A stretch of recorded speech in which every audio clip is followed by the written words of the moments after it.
Hello students, good morning all of you. आज हम अपना जो नेक्स्ट कंपाउंड है इथेनोइक एसिड वो डिस्कस करेंगे। हमने अपनी लास्ट वीडियो में इथेनॉल पढ़ा था, ठीक है। अब वैसे ही हम इथेनोइक एसिड की प्रिपरेशन, प्रॉपर्टीज, यूजेस वो वन बाय वन सब कुछ हम डिस्कस करेंगे, ठीक है। तो सबसे पहले जो इथेनोइक एसिड है इसका जो कॉमन नेम है वो क्या होता है? तो जो इथेनोइक एसिड है इसका कॉमन नेम होता है बेटा एसिटिक एसिड। एसिटिक एसिड, ठीक है। तो जो इथेनोइक एसिड है ये इसका आईयूपीएसी नेम है और जो इसका कॉमन नेम है वो एसिटिक एसिड हो गया। अब जो इसका केमिकल फॉर्मूला होगा, तो इसका केमिकल फॉर्मूला भी आप इजीली बता सकते हो भाई। इथेनोइक एसिड है ना, तो एसिड के लिए क्या यूज करते हैं हम? COOH ग्रुप, ठीक है। अब दूसरी बात इथ है, इथ का मतलब दो कार्बन होंगे, तो एक कार्बन तो ये हो ही गया, एक कार्बन हमने और लगाना है। और एन का मतलब क्या होता है? सिंगल बॉन्ड, एल्केन्स है। तो एक कार्बन और लगा दिया, सिंगल बॉन्ड लगा दिया, और इसके पास कितने हाइड्रोजन इसकी वैलेंसी पूरी करने के लिए ये।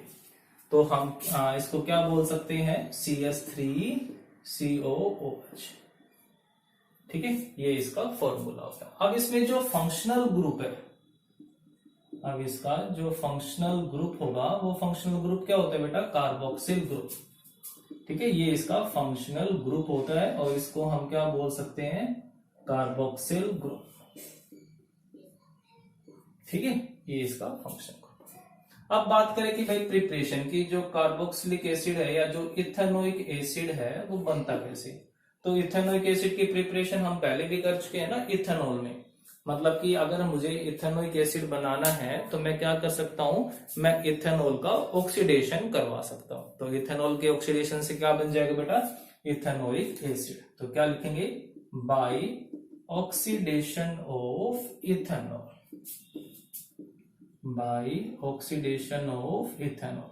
हम इथेनॉल का ऑक्सीडेशन करवाएंगे और क्या बन जाएगा? Ethanoic acid. अब जो इथेनॉल है उसका फॉर्मूला क्या होता है? CH3CH2OH, ठीक है। और इसके ऑक्सीडेशन करवाने के लिए हम किसका यूज करते हैं बेटा? ऑक्सीडाइजिंग एजेंट, है ना। Like K2Cr2O7, potassium dichromate in acidic medium. हम इसका हल्का सा गर्म कर सकते हैं, है ना, बिल्कुल माइल्ड सा। और ये जो अल्कोहल होगा इस ऑक्सीडाइजिंग एजेंट की प्रेजेंस में कन्वर्ट हो जाएगा कार्बोक्सिलिक एसिड, इथेनोइक एसिड के अंदर, और ये बन गया हमारे पास एसिटिक एसिड। क्लियर है? तो सिंपल सी प्रिपरेशन है। अब नेक्स्ट हम बात करते हैं इसकी प्रॉपर्टीज की, ठीक है। तो इसकी जो प्रॉपर्टीज है उन प्रॉपर्टीज में भी हम किसकी बात कर लेते हैं बेटा? पहले फिजिकल प्रॉपर्टीज की, फिजिकल प्रॉपर्टीज, ठीक है। अब फिजिकल प्रॉपर्टीज में फर्स्ट प्रॉपर्टी कौन सी आती है? Physical state. जो फिजिकल प्रॉपर्टीज हैं उन फिजिकल प्रॉपर्टीज में फर्स्ट आती है हमारी फिजिकल स्टेट। फिजिकल स्टेट का मतलब जानते ही हैं कि भाई ये सॉलिड स्टेट में एग्जिस्ट करेगा, लिक्विड में करेगा, या फिर गैसियस फॉर्म में एग्जिस्ट करेगा। तो जो इथेनोइक एसिड होता है बेटा, रूम टेम्परेचर पे ये लिक्विड स्टेट में एग्जिस्ट करता है, ठीक है। It exist in liquid state at room temperature, ठीक है। रूम टेम्परेचर पे लिक्विड स्टेट में एग्जिस्ट करेगा। अब बात ये आती है कि भाई अब जो हम ये कह रहे हैं कि लिक्विड स्टेट में क्यों एग्जिस्ट करेगा? कोई ना कोई फोर्स तो काम करेगा यहाँ पे, ठीक है। अब जो इथेनोइक एसिड के अंदर दो कार्बन है और जनरली दो कार्बन वाले कंपाउंड किस में एग्जिस्ट करते हैं? गैसियस फॉर्म में, क्योंकि वहां पर साइज छोटे होने की वजह से जो वंडरवाल फोर्स होते हैं वो वीक होते हैं, ठीक है। मॉलिक्यूल के बीच में एक फोर्स होता है, आपने 9th में पढ़ा होगा, और वही फोर्स रिस्पॉन्सिबल होता है इनकी फिजिकल स्टेट के लिए। तो नॉर्मली अब दो कार्बन का ऑर्गेनिक कंपाउंड है तो वो इतना छोटा होता है कि उनके बीच में जो फोर्स ऑफ अट्रैक्शन है या वंडरवाल फोर्स कह लो वो वीक होता है, और इसलिए वो गैसियस फॉर्म में ही रहते हैं। बट जो इथेनोइक एसिड है इसमें भी दो कार्बन है, इसका भी साइज छोटा है, बट फिर भी ये लिक्विड स्टेट में क्यों है? मतलब कि यहाँ पर जो फोर्स है वो नॉर्मल फोर्स से ज्यादा है। तो कौन सा ऐसा फोर्स होगा जो कि इनको लिक्विड स्टेट में रहने के लिए लिक्विड रिस्पॉन्सिबल होगा। तो क्या कर रहा है, लिक्विड स्टेट में रहेगा और उसका रीजन क्या होगा, due to hydrogen bond. Due to hydrogen bond. बेटा ये जो हाइड्रोजन बॉन्ड है ना आयोनिक बॉन्ड है ना कोवलेंट है, एक टाइप से वंडरवाल फोर्स ही होता है। तो मैं दिखाता हूं इसको कि होता क्या है। अब जो इथेनोइक एसिड है, मैं इसको ऐसे भी लिख सकता हूं ना, CH3COOH, वही है, बस मैंने इसको अच्छे से रीअरेंज करके लिख दिया। एक मॉलिक्यूल ये हो गया, मॉलिक्यूल मॉलिक्यूल के बीच में फोर्स है, ये हो गया हमारे पास दूसरा मॉलिक्यूल। ठीक है, अब यहां पर ऑक्सीजन जो हाइड्रोजन की जो इलेक्ट्रोनेगेटिविटी होती है वो कम होती है, मतलब कि हाइड्रोजन इलेक्ट्रॉन को अट्रैक्ट नहीं कर सकता। ऑक्सीजन क्या करेगा, ये जो शेयरिंग के इलेक्ट्रॉन थे उसको अपनी तरफ खींच लेगा। तो ऑक्सीजन पे हल्का सा नेगेटिव और हाइड्रोजन पे हल्का सा पॉजिटिव चार्ज है। ऑक्सीजन की इलेक्ट्रोनेगेटिविटी ज्यादा है तो ऑक्सीजन पे स्लाइटली नेगेटिव, हाइड्रोजन पे स्लाइटली पॉजिटिव, ऑक्सीजन पे स्लाइटली नेगेटिव। ये हम पहले भी पढ़ चुके हैं ना एसिड बेस के अंदर। तो इस पॉजिटिव और नेगेटिव में क्या होगा बेटा, एक फोर्स एग्जिस्ट करेगा और इसी फोर्स को हम किसका नाम देते हैं, हाइड्रोजन बॉन्ड। और इसी बॉन्ड की वजह से दोनों मॉलिक्यूल्स के बीच में स्ट्रॉन्ग फोर्स होंगे और इस स्ट्रॉन्ग फोर्स की वजह से वो गैसियस स्टेट से लिक्विड स्टेट में पहुंच जाएगा। मतलब कि इसको फोर्स ऑफ अट्रैक्शन को थोड़ा बढ़ा देगा और फिर वो लिक्विड फॉर्म में कन्वर्ट हो जाएगा। क्लियर है। नेक्स्ट अगर प्रॉपर्टी की बात करें तो बेटा इसकी जो नेक्स्ट प्रॉपर्टी है वो आती है सोल्यूबिलिटी। फिजिकल की प्रॉपर्टी है और नेक्स्ट फिजिकल प्रॉपर्टी है इसकी सोल्यूबिलिटी। अब जो इथेनोइक एसिड होता है बेटा वो हाईली सोल्यूबल होता है। जनरली ऑर्गेनिक कंपाउंड्स वाटर के अंदर बहुत कम डिजोल्व होते हैं। जनरली इथेनॉल या अल्कोहल डिजोल्व होते हैं या फिर कार्बोक्सिलिक एसिड, और हाईली सोल्यूबल होता है। और दोनों का ही सेम रीजन है, बिकॉज ऑफ हाइड्रोजन बॉन्ड। तो ये भी होगा।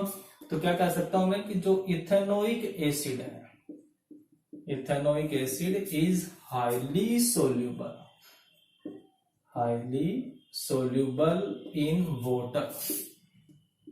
ठीक है, रीजन ड्यू टू प्रेजेंस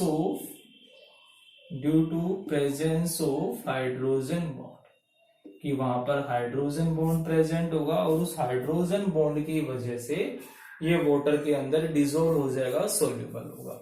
ठीक है, तो ये ठीक है, तो ये चीज आप ध्यान रखना। फिर भी अगर कंफ्यूजन लगती है कि भाई हाइड्रोजन बॉन्ड कहां से कैसे बन जाएगा, तो समझने के लिए CH3C डबल बॉन्ड OH हो गया ये। अब जो वाटर होगा, वाटर में ऑक्सीजन होगी, है ना, तो ये ऑक्सीजन क्या करेगी बेटा, फिर से ऑक्सीजन पे हल्का सा नेगेटिव, हाइड्रोजन पे पॉजिटिव और इस हाइड्रोजन पे पॉजिटिव, और दोनों में क्या बन गया, ये हाइड्रोजन बॉन्ड, है ना। ऐसा ही कुछ यहां पर भी हो सकता है।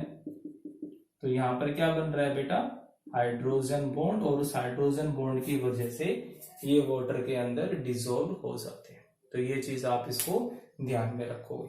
तो वाटर में सोल्यूबल होगा तो भी हाइड्रोजन बॉन्ड है। ठीक है, इसकी जो फिजिकल स्टेट, जो लिक्विड स्टेट है, वो भी हाइड्रोजन बॉन्ड है। ठीक है, अब बात कर लेते हैं इसके मेल्टिंग पॉइंट की, भाई किस टेम्परेचर के ऊपर ये मेल्ट होता है। तो जो इसका मेल्टिंग पॉइंट होता है, it's melting point is 17 degree Celsius. मतलब कि 17 डिग्री सेल्सियस के ऊपर ये मेल्ट होता है ना। वाटर से ज्यादा है इसका, मतलब कि यहाँ पर जो फोर्स ऑफ अट्रैक्शन है वाटर से ज्यादा होते हैं, क्योंकि वाटर का मेल्टिंग पॉइंट कितना होता है, 0 ही होता है। जबकि इसका मेल्टिंग पॉइंट कितना हो बेटा, इसका मेल्टिंग पॉइंट जो हो गया वो 17 डिग्री सेल्सियस है।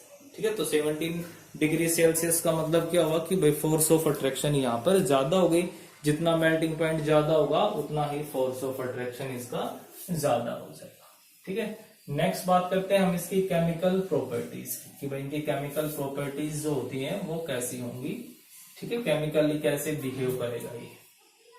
तो केमिकल प्रॉपर्टीज, सबसे जो फर्स्ट प्रॉपर्टी है, नाम से ही पता लग रहा है कि इसका नेचर कैसा होगा।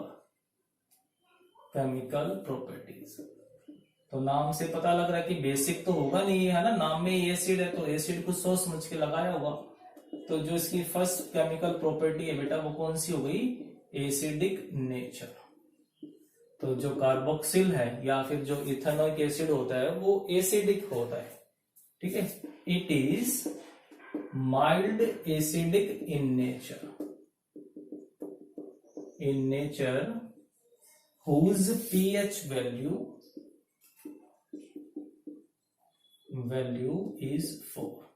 भाई 7 से कम है तो इसका मतलब एसिड तो हो गया, बट हमें पता है ना कि अगर pH वैल्यू 4, 5, 6 समथिंग होती है तो वो वीक होते हैं। स्ट्रॉन्ग तो कब होता है, जब वैल्यू 0, 1 या 2 होती, तो इसकी pH वैल्यू ज्यादा होने की वजह से इसका मतलब क्या होगा कि एक वीक एसिड।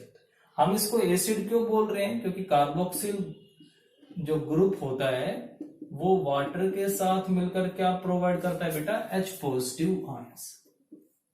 ठीक है, हमने ये रिवर्सिबल एरो लगा, इसका मतलब क्या था कि ये हम रिप्रेजेंट कर रहे हैं कि वो वीक एसिड होगा, H पॉजिटिव आयन दे तो देगा बट उसको वापस रीगेन भी कर लेता है। तो H पॉजिटिव आयन इसने दिया, इसका मतलब क्या होगा बेटा, ये एसिडिक इन नेचर। अब जबकि ये एसिडिक है तो क्या करेगा, लिटमस पेपर के साथ भी रिएक्शन करेगा। तो एक्शन ऑफ लिटमस के साथ ये कैसा बिहेव करेगा। तो अब बताओ कि जो एसिडिक होते हैं नेचर में, ठीक है, जो कंपाउंड एसिडिक होते हैं उनका नेचर कैसा होगा टुवर्ड्स लिटमस, वो लिटमस की तरफ कैसा बिहेव करते हैं। तो क्या करेंगे ये, since these are acidic in nature, so turns blue litmus into red। ठीक है, ब्लू लिटमस को किस में कन्वर्ट कर देंगे बेटा, रेड के अंदर कन्वर्ट कर देंगे। ठीक है, तो ये प्रॉपर्टी है कुछ एक, बाकी की जो प्रॉपर्टी है वो हम अपने नेक्स्ट वीडियो में डिस्कस करेंगे। तब तक आप इनको अच्छे से पढ़ोगे और जो पीछे वाले टॉपिक्स हैं उनको भी साथ साथ हम कवर करोगे। Okay, thank you.